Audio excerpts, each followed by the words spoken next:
আসসালামু আলাইকুম ওয়া রাহমাতুল্লাহি ওয়া বারাকাতুহু। আলহামদুলিল্লাহ ওয়াসসালাতু ওয়াসসালামু আলা রাসূলিল্লাহ, আম্মা বা'দ। আউযু বিল্লাহি মিনাশ শাইতানির রাজীম। বিসমিল্লাহির রহমানির রহিম। সুপ্রিয় দর্শক, আমরা ধারাবাহিকতার সাথে একটি বিষয়ের উপরে আলোচনা করতে আছি।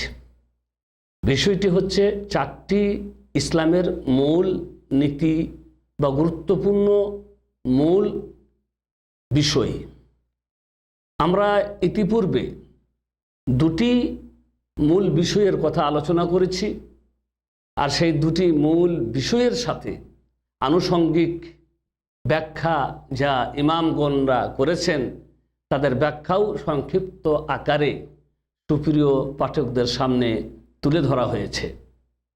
আজকে আমাদের তৃতীয় মূল বিষয়, তৃতীয় ইসলামের একটি মূল নীতি, আর সেই নীতিটি হলো নবী মুহাম্মদ সাল্লাল্লাহু আলাইহি ওয়াসাল্লাম যাদের মাঝে প্রেরিত হয়েছিলেন তারা তাদের ইবাদতে এক ছিল না।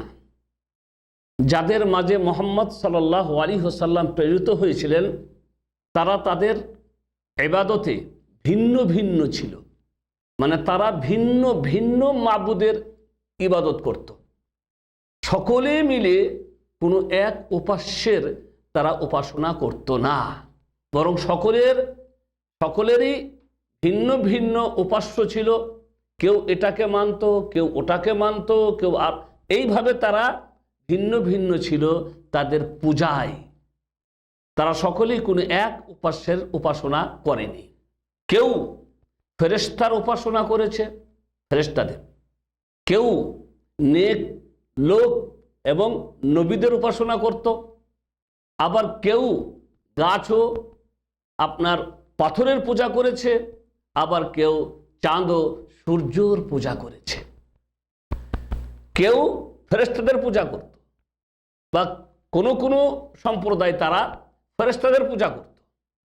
কেউ কেউ গাছ ও পাথরের পূজা করত, কেউ কেউ নেক সৎ মানুষ যারা এবং নবীদের পূজা করত, আবার কেউ কেউ চাঁদ ও সূর্যর পূজা করত। কিন্তু মুহাম্মদ সাল্লাল্লাহু আলাইহি ওয়াসাল্লাম তাদের সকলের সাথে লড়াই করেছেন, তাদের মধ্যে কোনো পার্থক্য সূচিত করেননি। এটা হচ্ছে মূল বিষয়। মানে এই নয় যারা ফেরেশতাদের পূজা করেছে তো ঠিক আছে, অসুবিধা নেই, কেউ নেক এবং সৎ ব্যক্তিদের পূজা করেছে তো ঠিক আছে, অসুবিধা নেই। তো মোট কথা হচ্ছে কাউকে এই বলে ছেড়ে দেওয়া হয়নি যে ওরা যেটা করছে ওটা ভালো, এরা যা করছে এটা ঠিক নয়। না, আল্লাহকে বাদ দিয়ে যাদেরই পূজা তারা করেছিল তার সবই ছিল গায়রুল্লাহর পূজা। তাতে তারা ফেরেশতা হোক, তারা নবী হোক, তারা সৎ ব্যক্তিবর্গ হোক, গাছ হোক, পাথর হোক, চাঁদ হোক বা সূর্য হোক, মুহাম্মদ সাল্লাল্লাহু আলাইহি ওয়াসাল্লাম তাদের সকলের সাথে যুদ্ধ করেছিলেন। আর কথা প্রমাণ করেছেন মহান আল্লাহ রাব্বুল আলামিন। এর কথার সাব্যস্ত হিসাবে মহান আল্লাহ রাব্বুল আলামিন আমাদেরকে কোরআনে বলে দিয়েছেন, ওয়াকাতিলুহুম হাত্তা লা তাকুনা ফিতনাহ ওয়া ইয়াকুনা আদ-দীনু কুল্লুহু লিল্লাহ। তোমরা ওদের সাথে লড়াই করতে থাকো ততদিন পর্যন্ত যতদিন না ফিতনা মিটে যায়। যতক্ষণ না ফিতনা মানে শিরিক এবং শরীয়ত বিরোধী কার্যকলাপ যতক্ষণ না মিটে যাবে ততক্ষণ পর্যন্ত তাদের সাথে তোমরা লড়াই করতে থাকো। ওয়া ইয়াকুনা আদ-দীনু কুল্লুহু লিল্লাহ, এবং যতদিন না মহান আল্লাহ রাব্বুল আলামিনের জন্য দ্বীন প্রতিষ্ঠিত হয়ে যাবে। দ্বীনের সব কিছু, দ্বীনের সর্বপ্রকারের ইবাদত যতদিন না শুধুমাত্র আল্লাহর জন্য সম্পাদিত হবে ততদিন পর্যন্ত তোমরা তাদের সাথে লড়াই করতে থাকো। তো ভাইগণ, সুপ্রিয় দর্শক, আমরা বুঝতে পারলাম যে যারা পাথরের পূজা করেছেন তাদের সাথেও লড়াই করা করেছেন, যারা গাছের পূজা করেছেন যারা গাছের পূজা করেছে তাদের সাথেও লড়াই করেছে, যারা ফেরেশতা ও সৎ ব্যক্তিবর্গদের পূজা করেছে তাদের সাথেও লড়াই করা হয়েছে, চাঁদ ও সূর্যর পূজা করেছে তাদের সাথেও লড়াই করা হয়েছে। এবারে আমরা একটি একটি করে জানতে চাইব যে তারা চাঁদের পূজা করত, তার দলিল কোথায়? তারা গাছের পূজা করেছে, তার দলিল কোথায়? তারা ফেরেশতাদের পূজা করেছে, তার দলিল কোথায়? এইভাবে আমরা যে কথাগুলি বললাম তার দলিল আমরা একটি একটি করে কোরআন থেকে নিব, কারণ মহান আল্লাহ রাব্বুল আলামিন এই প্রত্যেকটি কথার দলিল আমাদেরকে দিয়ে দিয়েছেন কোরআন থেকে, যে তারা এই উপাস্যের পূজা করত। যেমন মনে করলে চাঁদ এবং সূর্যের তারা পূজা করেছে, তার দলিল কোথায়? তার দলিল আপনি পাবেন সূরা ফুসসিলাতের 37 নম্বর আয়াতে।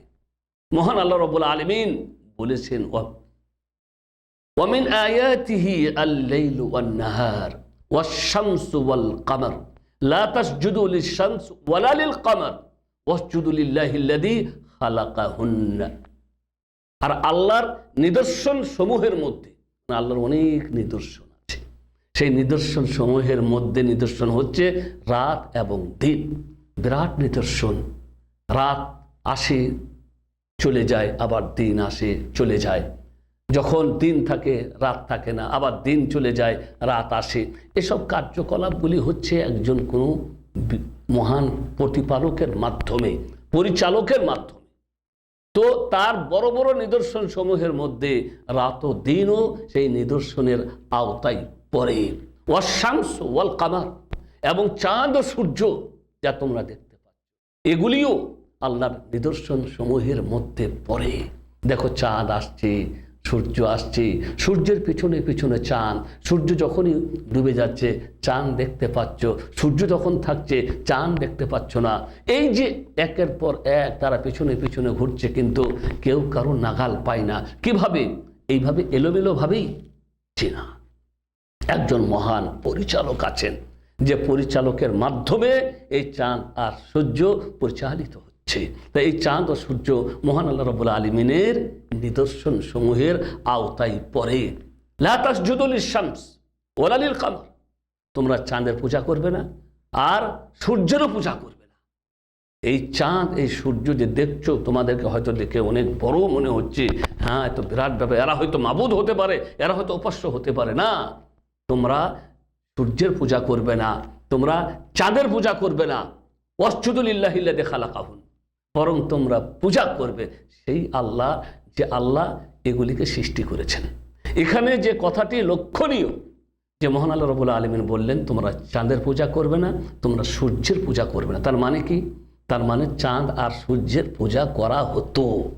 তাই আল্লাহ বললেন, যদি অস্তিত্ব না থাকতো তাহলে এ কথাটা বলার তো কোনো প্রয়োজনও ছিল না। আপনি যদি কোনো একটি কাজ না করেন আর আমি যদি বলি ভাই এই কাজটা করো না, এটা বলা হলো? আপনি ওই কাজটা করতে যাবেন, তবেই হয়তো আমি বলবো ভাই এই কাজটা আপনি করেন না, এই কাজটা করা ঠিক নয়।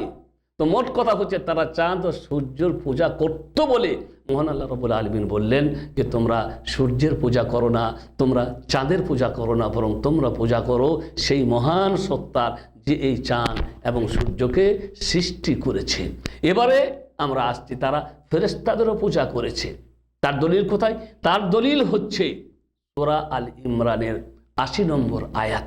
মহান আল্লাহ রাব্বুল আলামিন ওই আয়াতে বলেছেন, ওয়ালা ইয়া'মুরুকুম আন তাসজুদু ওয়ালা ইয়া'মুরুকুম আন তাত্তাকিদু ওয়ালা ইয়া'মুরুকুম আন তাত্তাকিদুল মালাইকাতা ওয়ান নাবিয়িনা আরবাবা। তাদেরকে এই নির্দেশ দেওয়া হয়নি যে তারা ফেরেশতা এবং নবীদেরকে রব বানিয়ে নেবে। তাদেরকে এই নির্দেশ দেওয়া হয়নি যে তারা ফেরেশতাদেরকে বা নবীদেরকে রব বানিয়ে নেবে। তার মানে এর অস্তিত্ব ছিল। অনেকেই হয়তো ফেরেশতাদেরকে রব বা নবীদেরকে রব হিসাবে মনে করে নিয়েছিল। তো এই মহান আল্লাহ রাব্বুল আলামিন তাদেরকে নিষেধ করে বললেন যে ওয়ালা ইয়া'মুরুকুম আন তাত্তাখিদুল মালাইকাতা ওয়ান নাবিয়িনা আরবাবা। ওদেরকে নির্দেশ দেওয়া হয়নি যে তারা ফেরেশতা এবং নবীদেরকে রব বানিয়ে নেবে। রব হচ্ছেন একমাত্র মহান আল্লাহ রব্বুল আলামিন। এবারে আসছি আমরা, তারা যে নবীদের পূজা করেছে, ওখানে ফেরেশতা আর নবী একসাথে একটা আয়াতে এলো। এবারে নবীদের কথা পৃথকভাবে মহান আল্লাহ রাব্বুল আলামিন তুলে ধরেছেন যে তারা নবীদেরকেও রব বানিয়েছিল, নবীদেরও পূজা করেছিল। সূরা মায়দার 116 নম্বর আয়াতে মহান আল্লাহ রাব্বুল আলামিন বলেছেন, ওয়াইদ ক্বালা আল্লাহু ইয়া ঈসা ইবনা মারইয়াম আআনতা কুলতা লিন-নাসি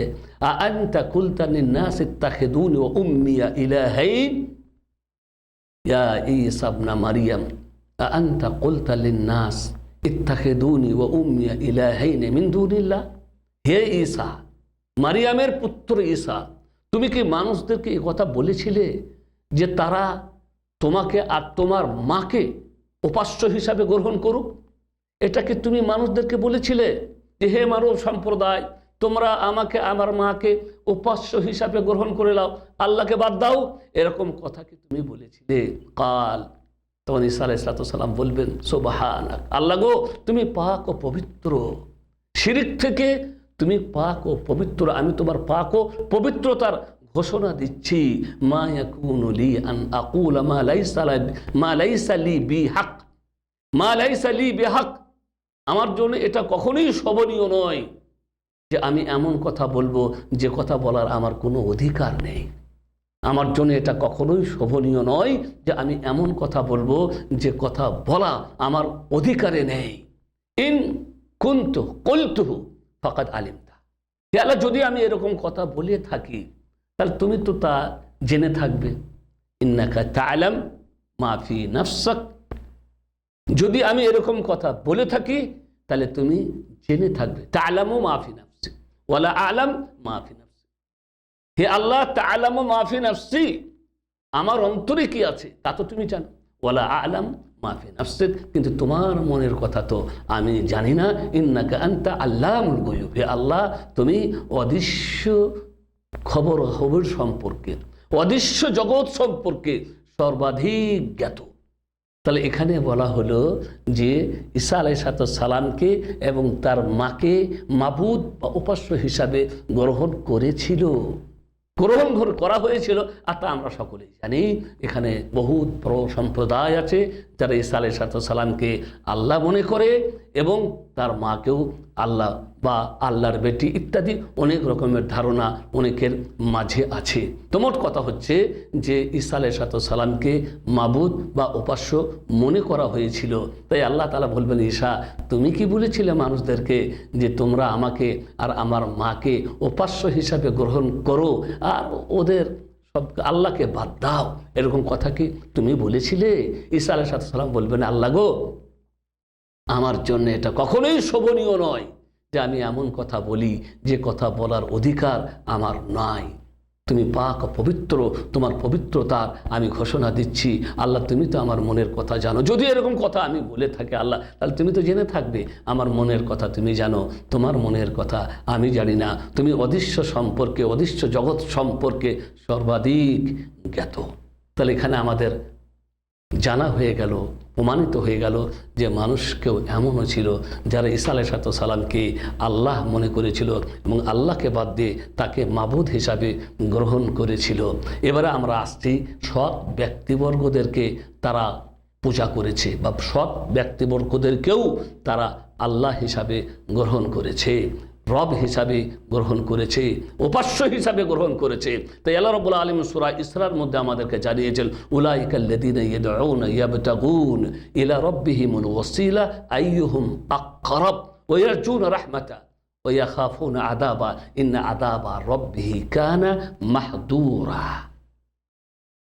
উলাইকাল্লাযীনা ইয়াদউন, তারা যাদেরকে ডাকে, তারা যাদেরকে ডাকে তারাই তো আল্লাহ রাব্বুল আলামিনকে ডাকে এবং আল্লাহ রাব্বুল আলামিনের নিকটতর হবার জন্য ওসিলা, উপায় খুঁজে যে কে কত কোন উপায় গ্রহণ করলে আল্লাহর নিকটতর হওয়া যায়, আল্লাহর বেশি নৈকট্য লাভ করা যায়। তোমরা যাদেরকে ডাকো তারাই আল্লাহকে ডাকে এবং তারা সেই উপায়গুলি খোঁজে যে উপায়গুলির মাধ্যমে তারা আল্লাহর বেশি নিকটে হতে পারবে।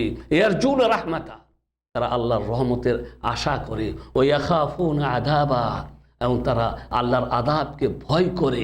ইন্না আযাবা রাব্বিকা কানা মাহযুরা, অবশ্যই অবশ্যই তোমার প্রতিপালকের আযাব, শাস্তি অনেক ভয়াবহ। তাহলে এখানে বুঝতে পারা গেল যে তারা এমন সৎ ব্যক্তিবর্গদেরকেও ডাকত, উপাস্য হিসাবে গ্রহণ করত, যারা শুধুমাত্র আল্লাহকে ডাকত। কিন্তু এরা এদেরকে ডেকেছে, তারা তো কেবল আল্লাহকে ডেকেছিল। অনুরূপভাবে তারা গাছের পূজা করেছে, তারা পাথরের পূজা করেছে, এ কথা মহান আল্লাহ রাব্বুল আলামিন আমাদেরকে জানিয়ে দিয়েছেন।